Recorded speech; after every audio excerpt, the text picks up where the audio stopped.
In this video, I'm going to be discussing section 9.6, solving ax squared plus bx plus c when it's set equal to 0 by factoring. So I've got a couple of tips that I just want to go over before I work through a couple of examples. So tip number 1, solve for 0, which means move all your terms to the same side. This is assuming that b and c exist. They're numbers other than 0. So you do see an x squared term, you see an x term, and you have a constant as well. Tip number 2. Factor out a negative if a is less than 0. Allowing that leading coefficient to be positive is something that's going to help you in the factoring process. Tip number 3. Look at your signs. Your signs are going to tell you a couple of pieces of information. So there are two signs that we're going to look at. We are assuming at this point that a is positive, or that you've already factored out that negative. And we're looking at what's inside the parentheses. We are looking at the sign of b and the sign of c, whether it's negative or positive. So if c is positive, then both of the factors of what's in the parentheses is going to have whatever b's sign is. So if c is positive and b is positive, it's going to be plus and plus. And if c is positive and b is negative, then I'm going to have both subtraction signs. And if c is negative, that means I'm going to have 1 and 1. So the products that create a negative number is going to be 1 positive and 1 negative. So when I factor it out, there better be a 1 plus sign in a set and a negative sign in one of the other sets. These are all tips, keeping in mind that they could change a little bit if you don't see that B or that C term. So just going over a couple of additional tips that for this section you should probably ignore, but it's helpful to keep in mind. Keep in mind that these are special situations. If you don't have a constant term that you see, so that means c equals 0, you're going to want to factor out a variable. So that means you're left with the x squared term and the x term. All you need to do is factor out a variable and maybe a coefficient as well. So that's finding your greatest common monomial. And then if c equals 0 and b equals 0, so you're just left with that x squared term, you're going to want to move everything else to the other side and then take the square root to solve. Alright, so that is if b equals 0 especially. C doesn't necessarily have to equal 0 for that case. So let's just go ahead and factor this first example and work through it. So 3x squared minus 52x plus 17. Looking at my signs here, a is positive, that's a good start. And the sign of c tells me that both of my signs should be negative. So that's going to be helpful when I'm creating this chart here. So here is here are the factors of a, and that is going to be 1 and 3. And then, looking at my signs, it tells me that both of my factors are going to be negative, so I can disregard positive 1 times positive 17 and positive 17 times positive 1 and just go straight for the negatives. So, looking at the factors of c here, filling in my cute little chart, I'm going to have negative 1 and negative 17. And then if I keep a's positions constant, all I have to do is flip-flop c's. Okay, so continuing with my chart, my factorizations that allow me to do this are going to be x times 3x. That gives me my x squared. Writing that again. X times 3x, 3x squared, and then writing in what changes here. I've got that negative 1 and negative 17, and then I've got a negative 17 and a negative 1. Alright, in the next part of the chart, we are checking foiling, that foiling process here. Alright, my desired outcome, I need to see what multiplies and then adds to that negative 52. So I need to check my O and my I's here, my outer and my inner terms. So here's my inners, and here's my outers. So in this top foiling process, I get negative 3x minus 17x, or negative 17x minus 3x, and that gives me negative 20x. Not quite there. And so that leads me to believe this last one's going to be it. So I get negative 17 times 3x, that is a negative 51x, and I get x times negative 1, negative 1x. That gives me my negative 52x, and that is our winner. So writing out my complete factorization, 3x squared minus 52x plus 17 equals x minus 17 times 3x minus 1. Or the other way you could write it is 3x minus 1 times x minus 17. Alright, that's just using your commutative property. Regardless, this is your solution. Let's look at our next example. Solve. So the difference between factoring and solving is you are actually going to be taking this and going 1 to 2 steps further. So, solve. First I want to observe my signs here. Since that C sign is negative, that means I'm going to be going 1 and 1 in my final factorization. One's going to be positive, one's going to have a plus sign, one's going to have a minus sign. So let's look at our A column, then our C column. Alright, for A, it is 1 and 3. 3 is prime, so is 13. That's great. Alright, so I need the factors of negative 13 are 1 and negative 13. If I swap those and keep my A's the same, there are 2 more arrangements, and that is making C negative 1 and 13 instead. So this is negative 1 and positive 13. And then 13 times that, negative 1.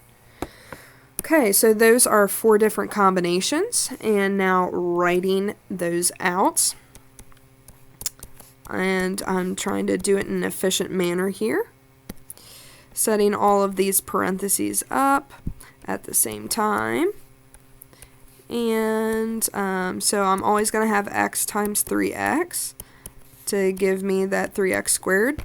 Actually, all of these should be n's. Ta-da! Okay, so then writing in n plus 1 times 3n minus 13 plus 1 minus 1 plus 13, and then plus 13 minus 1. As you can see, these are still just, A and C are still 2 prime numbers, 3 and 13.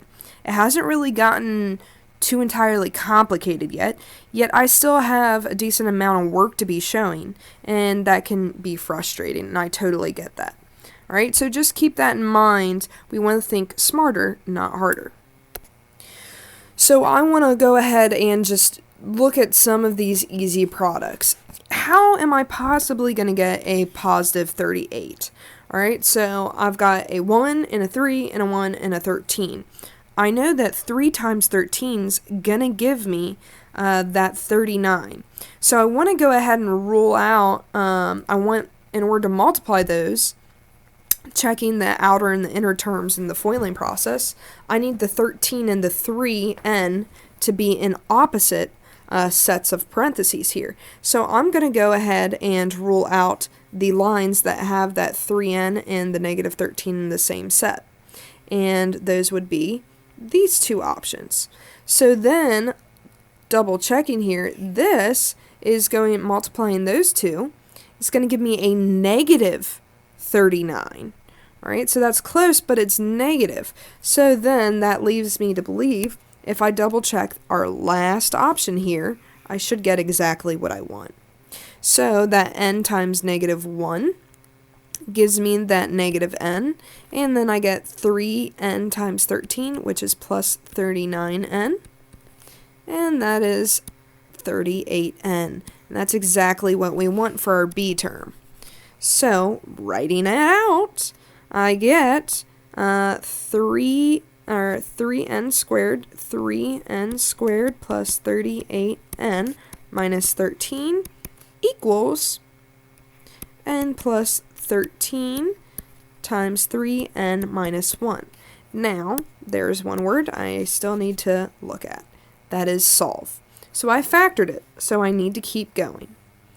Alright, so this is still set equal to 0. I'm going to go ahead and disregard my original problem.